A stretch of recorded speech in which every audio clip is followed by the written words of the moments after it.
A continuación, Tributación de hoy.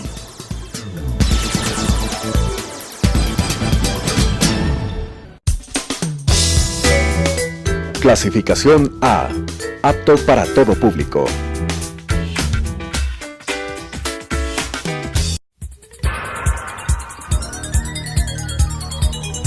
Las opiniones vertidas en este espacio por la producción y dirección del programa son de exclusiva responsabilidad de sus autores y de quienes intervienen en ellos.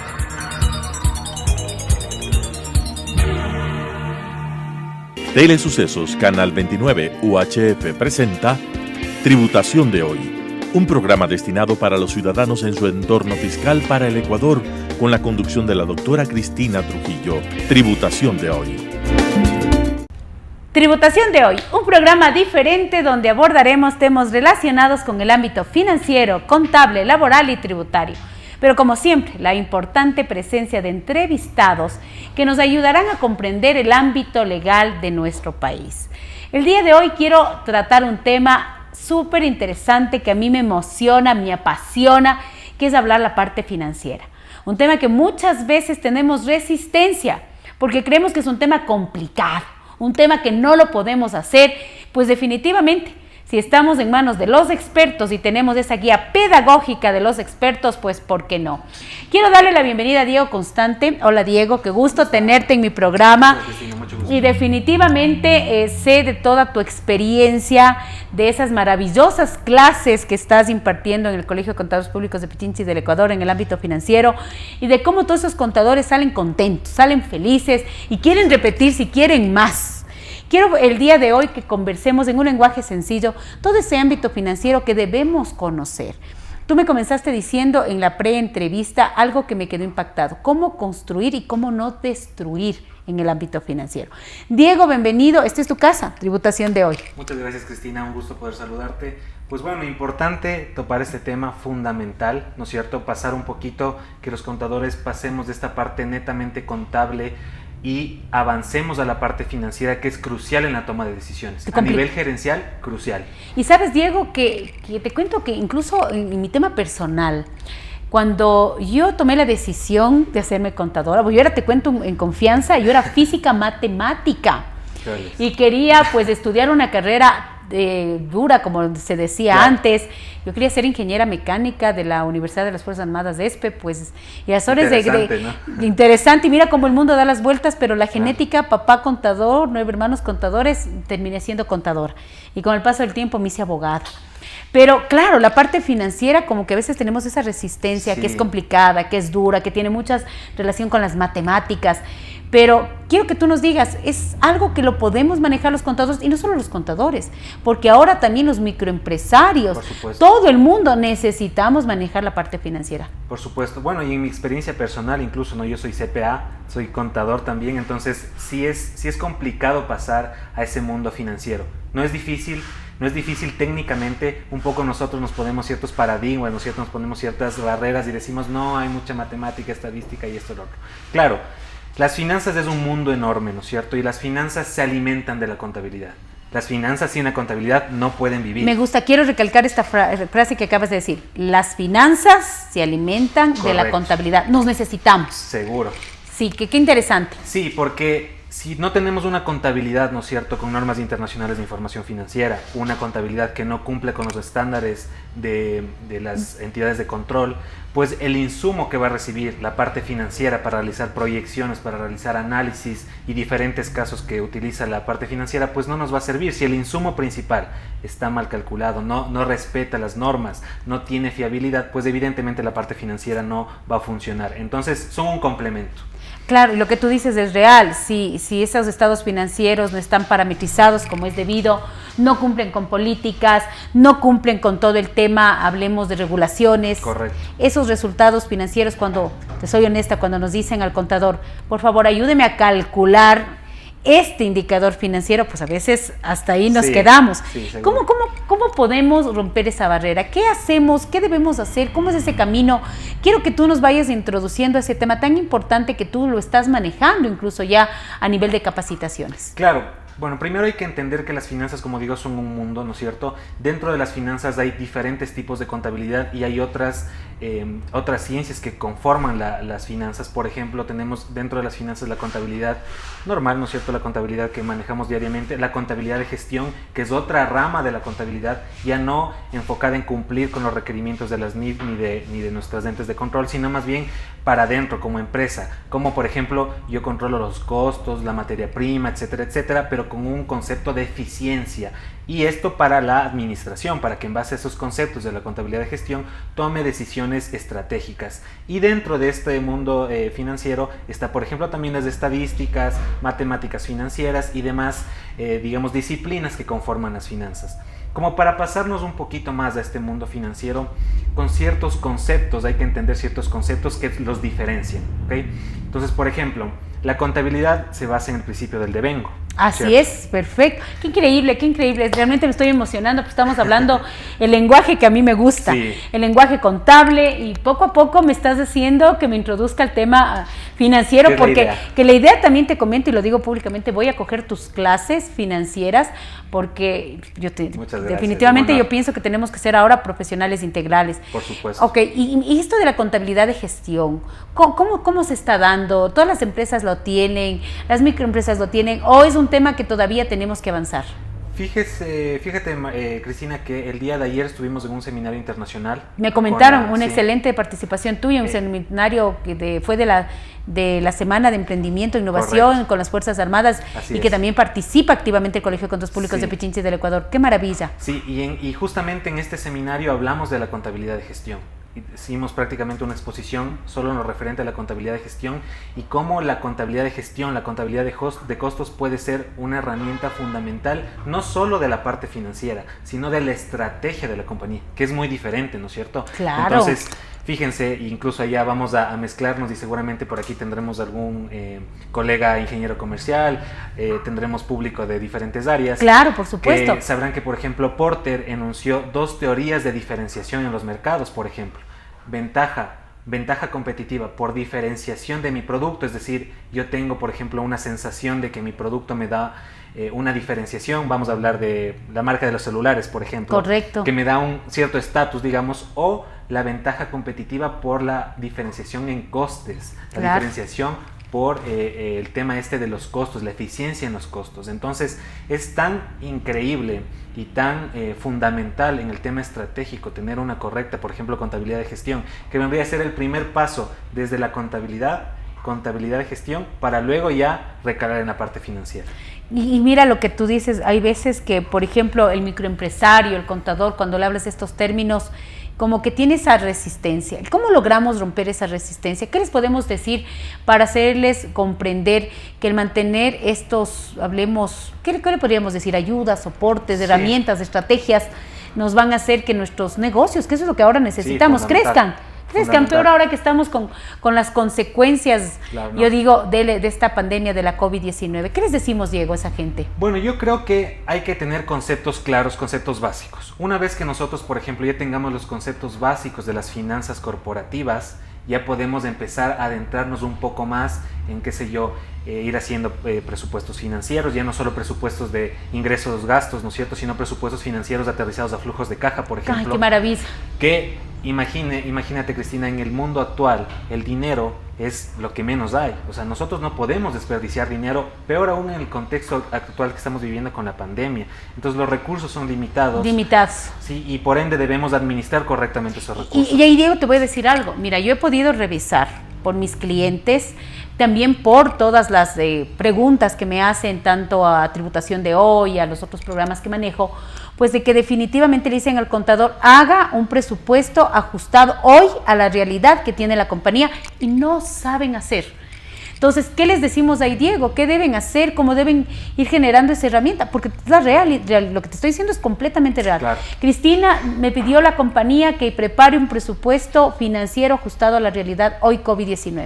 Bueno, por ejemplo, hay varias herramientas, ¿no es cierto? Y dentro de los presupuestos tenemos varios tipos de presupuestos. Una de las herramientas que más se está utilizando en la actualidad con el contexto COVID es el presupuesto base cero, por ejemplo. ¿En qué consiste el presupuesto base cero? ¿En qué consiste? Y ahí ese punto iba a llegar, que tenía ahí presupuesto base cero. Vamos, con presupuesto base cero. Sí, el presupuesto base cero consistiría en decir, ok, todo lo histórico no cuenta y comienzo a partir de hoy a formular mis presupuestos. Porque claro, hay varias técnicas presupuestarias que generalmente se basan en el aspecto histórico de los datos. Entonces dices, bueno, más o menos se movió de esta forma el negocio, tuvo esta estacionalidad, vendí más en diciembre y demás en un contexto histórico. Ahora, por ejemplo, viene la pandemia en en un restaurante, en un bar, por ejemplo, se me fueron los ingresos al piso. Correcto, y no solo en eso, acuérdate que hay sectores más afectados, menos afectados, pero yo creo que todos van a querer hacer un presupuesto base cero. Sí, seguro. ¿Cómo le enseñaría, Diego, tú con tu experiencia así rápido, en 2 minutos, cómo le enseñarías para que incluso las personas que te están mirando, que nos están escuchando, van a querer ir a tomar las clases de Diego en el Colegio de Contadores y en todos los lados que tú pero muy profesionalmente lo estás haciendo? ¿Cómo le dices a ese contador? Siéntese y comience a analizar qué para llegar, por ejemplo, vamos a hacer el presupuesto base cero. ¿Qué debería el contador analizar? Yo sé que tiene que tener la guía de un experto y aprender, pero como término general. Bueno, en realidad lo que tendría que hacer en este caso el contador es, obviamente, nos sirve de referencia el aspecto histórico, pero como su nombre lo indica, base cero, decir, ok, con la actualidad de hoy, por ejemplo, ¿a dónde voy a enfocar mi negocio? ¿Sí? ¿De dónde voy a obtener los resultados? ¿Qué gastos ya puedo no utilizar de los que estaba haciendo antes? Claro, porque base cero precisamente implica que los gastos que yo tenía históricamente, pues voy a tener que ir eliminando, ¿no es cierto? Entonces, empezar de cero para que en base a ese nuevo presupuesto yo pueda ser rentable, porque si es que continúo con el valor histórico, por ejemplo, con los presupuestos históricos, siendo que mi fuente de ingresos se redujo en un 80-70%, Absurdo. No puedo, pues no voy a poder mantener, y la empresa inevitablemente tendrá que cerrar o entrar en liquidación, que es algo que no queremos. Y eso es algo que no queremos, pero tú lo dices acertadamente. Cuéntanos, Diego, quiero hablar un poquito de esa formación que tú tienes. ¿Tú eres máster en qué? Yo soy magíster en control de gestión, que pues precisamente lo que trata el control de gestión, ¿no es cierto?, bajo el enfoque de esta figura del controller en las empresas, que es algo que se está viendo algo nuevo, es como el control de cómo la estrategia se ve reflejada en el resultado de la compañía. Porque la estrategia es diferente muchas veces al resultado, y la estrategia, lo que suelen hacer muchas veces los administradores es, yo pongo misión, visión, a 10 años me veo así, en un papel súper lindo, y resulta que luego eso no se pasa a la realidad porque no se hace partícipes a los empleados, porque no se hace partícipe al departamento financiero, y los resultados después de 5 años viene el accionista y se dice, ¿qué pasó? ¿Y la estrategia que implementé? Claro, implementaste la estrategia, pero no estableciste ciertos elementos para controlar esa gestión, porque inevitablemente toda la gestión de la empresa, todos los departamentos confluyen en el resultado financiero. Así es. Y el resultado financiero, Cristina, aquí hay que hacer una puntualización que es muy importante hablando de esta diferenciación contable financiera, ¿no es cierto? El resultado contable no necesariamente implica que yo sea rentable y no necesariamente implica que yo estoy creando valor. Ya, y eso es algo que tiene que entender el administrador, el representante legal y hasta el contador. Por supuesto. No necesariamente mi resultado contable quiere decir que soy rentable. ¿Y eso cómo es? Cuéntanos. Bueno, viene por un principio básico de que, por ejemplo, si yo quiero mañana invertir, ¿no es cierto?, necesito $10,000 para generar un negocio, yo tengo 2 fuentes de financiación. O bien puedo tener yo ahorrado unos $8,000, ¿no es cierto? Digo, tengo $8,000 para emprender en este negocio, pero me faltan $2,000 para poder hacer frente a esta inversión inicial. Por ende, tengo que recurrir a la deuda, por ejemplo. Al financiamiento. Exacto, al financiamiento. Entonces, independientemente de este recurso propio y de este financiamiento, ambos tienen un costo. Porque yo este dinero que tengo ahorrado, este dinero tiene un costo de oportunidad, ¿no es cierto? ¿Qué es el costo de oportunidad? ¿Qué estoy perdiendo por utilizar el dinero en el emprendimiento? Así es. Por ejemplo, podría utilizar este dinero y ponerlo en una póliza de plazo fijo. Okay. Esa rentabilidad que tiene la póliza de plazo fijo es la que estoy perdiendo, es el costo de oportunidad de este dinero por invertir en el negocio. Y claro, la deuda tiene sus tasas, ¿no es cierto? Si yo voy a un banco y me dice es un 15% tasa efectiva, digo, ok, ese es el costo del financiamiento. Entonces, estas 2 fuentes de financiamiento tienen un costo. Para que una empresa sea rentable y para que una empresa genere valor, la rentabilidad debe ser mayor al costo del financiamiento. Perfecto. Entonces, cuando la rentabilidad es mayor al costo del financiamiento, llámese costo de financiamiento porque tiene una estructura, ¿no es cierto? En este caso estamos poniendo un 80-20, 80 fondos propios, un 20% deuda, a un costo ponderado, que es ponderar, darle el porcentaje, ¿no es cierto?, al costo de esta deuda, y en base a eso, pues yo podría establecer, claro, de ahí hay muchas técnicas. Por ejemplo, tenemos el EVA. El EVA es uno de los indicadores financieros que realmente yo no me he encontrado he trabajado casi ya en 6 empresas y en ninguna se ha calculado EVA, fíjate, Cristina. ¿Ya? Entonces, porque claro, es este resquemor que tenemos un poquito los contadores. Decimos, ya está la rentabilidad, y muchas veces el accionista también se puede llevar una mala impresión porque decir, a ver, pero me estás diciendo que gané $1.000.000, ¿por qué? Es otro tema, ¿no? Rentabilidad no implica liquidez. Así es.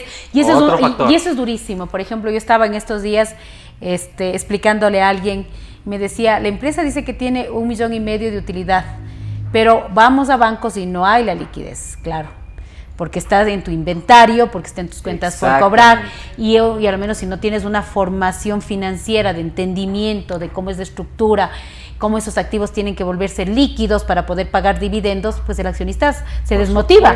Y dice, y todos los años tengo que generar mis utilidades retenidas en el patrimonio, y cuando veo la rentabilidad de mi inversión. Exactamente. Claro, y ahí nuevamente en estos términos financieros, ¿no es cierto? Esta rentabilidad, esta herramienta del EVA, que es un indicador clave a la hora de tomar decisiones, y es como el primer eslabón entre la contabilidad y las finanzas, porque luego vienen los flujos libres de caja descontados, el free cash flow, claro, que hablaremos un poquito si tú así lo determinas. Sí, por supuesto. Entonces, este EVA lo que hace es tomar la rentabilidad operativa que tiene un negocio. Entonces, la rentabilidad operativa, llámese la capacidad que tiene el negocio de su actividad de generar rentabilidad. Le quitamos la depreciación, le quitamos amortizaciones y le quitamos los intereses, porque, bueno, eso la depreciación y amortización no implica una salida de flujo de caja, ¿no es cierto? Así es. Es un mundo contable la depreciación. Sí, son erogaciones, son gastos que no implican una salida y que son gastos, obviamente, que permiten medir la razonabilidad de ciertas cuentas contables que son importantes. Por supuesto. Entonces, una vez que yo ajusto, digamos, esta utilidad, a esta utilidad, sin considerar el interés, yo le calculo los impuestos, y a yo le multiplico, o más bien le resto de el capital que yo invertí de la empresa más su costo de financiamiento. Vamos a poner que yo invertí $10,000 y el costo de mi financiamiento es 20%. Es decir, que yo $2,000, ese es el costo del financiamiento, y en utilidad generé $1,000. En ese momento, la empresa, a pesar de que generó una rentabilidad contable, destruyó valor por $1,000, porque el recurso que sacó no alcanzó a cubrir el costo financiero, el costo de mi financiamiento. Correcto. Ahora, Diego, ¿cómo hacemos y cómo logramos que los contadores demos este paso de hablar financieramente? De generar que el contador sepa qué es lo mínimo que debemos saber en un análisis financiero. Bueno, esa es la pregunta. ¿Qué es lo que el contador mínimo debe saber en un análisis financiero, o cuáles son los indicadores financieros básicos que debe manejar?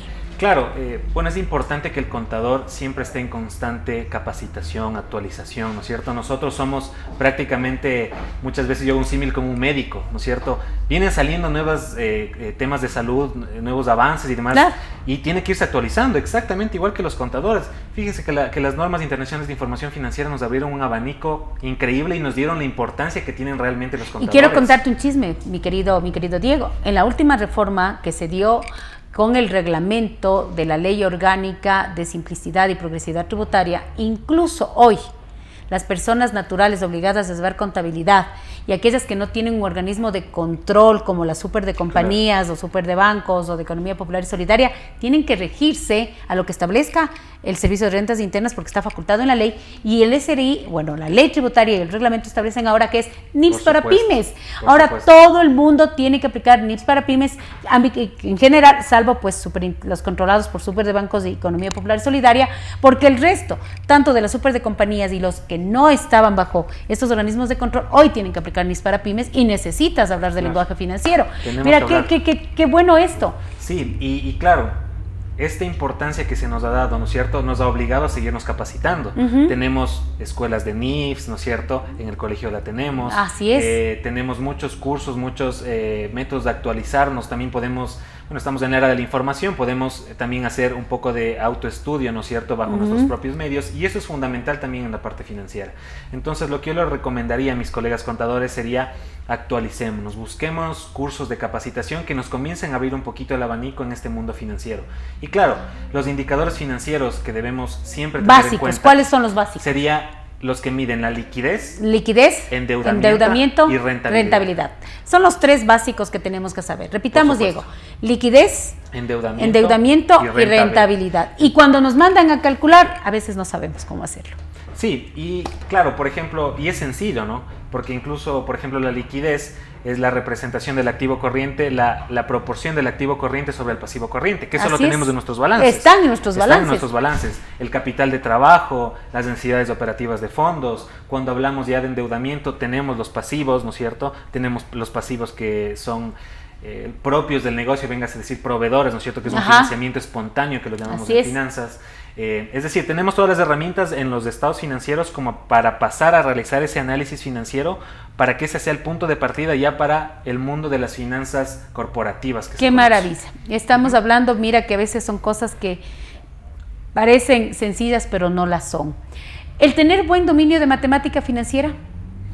Es crucial, incluso no solo ahora, si es que queremos adentrarnos en las finanzas corporativas, sino ya en las NIFs. ¿Cierto? Así es. Hay, por ejemplo, casos en los que tenemos que actualizar a valor presente los beneficios de o una futuros. tasa de interés efectiva. Exactamente. Cómo calcular un TIR, cómo calcular un BAN. Exactamente. Y a veces a mí, cuando yo estoy dictando mis clases de NIFs, me gusta mucho porque como tienes que hacer varios cálculos que se basan en matemática financiera, y yo les digo a mis alumnos, hay que meter la matemática financiera a las NIFs y el manejo financiero ya no como una opción, sino como una obligación. Claro, imagínese usted, Cristina, tener un contador, un capo en las finanzas. Eso, un capo, me gustó esa palabra. Cumple con sus obligaciones tributarias. Maravilla.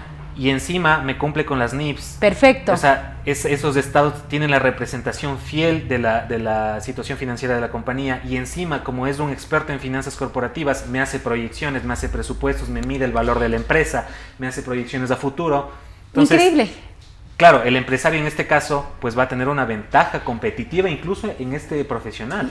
El tiempo se nos ha pasado volando, Diego. Quiero que les mandes un mensaje a todos estos contadores, que les motives y que les diga que tomemos el reto de hablar el lenguaje financiero, que hoy más que nunca, con todo lo que nos está pasando, pues lamentablemente muchos negocios nos están exigiendo que seamos más competitivos y que aprovechemos mejor los recursos financieros y confíen en los contadores.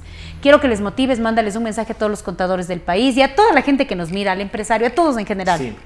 Pues bueno, primero agradecerte por el tiempo, por el espacio, Cristina, y lo que les diría aquí a nuestros colegas contadores, ¿no es cierto? Lo que les diría a los colegas que están en el mundo empresarial es que tratemos de capacitarnos, que los recursos son escasos en la actualidad y que no podemos, por un desconocimiento financiero por ahí, ¿no es cierto?, desaprovechar la ventaja que tenemos con estos recursos. Entonces, simplemente capacitarnos, actualizarnos. Es importante estar en constante crecimiento, ¿sí? Estar leyendo mucho, comernos revistas. A veces que hay revistas que, por ejemplo, simplifican estos términos y nos dan una ayuda didáctica. Entonces, intentar leer revistas, artículos que se publican.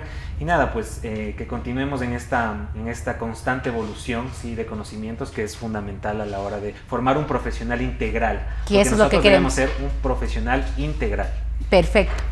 Definitivamente el tener expertos de la talla de Diego y que nos hagan esta reflexión de que hoy tenemos que ser profesionales integrales en cualquier rama, porque no esto es un solo tema que le va a interesar a la profesional contable, pues al economista, al administrador, al empresario, que hoy más que nunca tenemos que cuidar los recursos y que los recursos son escasos y ahora pues lógicamente se están viendo afectados por todo lo que estamos viviendo.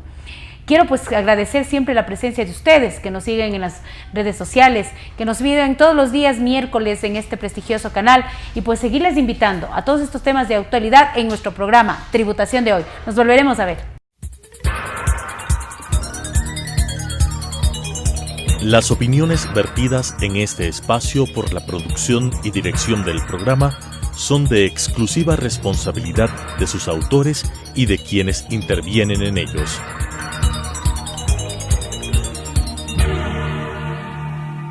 Telesucesos Canal 29 UHF presentó Tributación de Hoy, un programa destinado para los ciudadanos en su entorno fiscal para el Ecuador, con la conducción de la doctora Cristina Trujillo. Tributación de Hoy.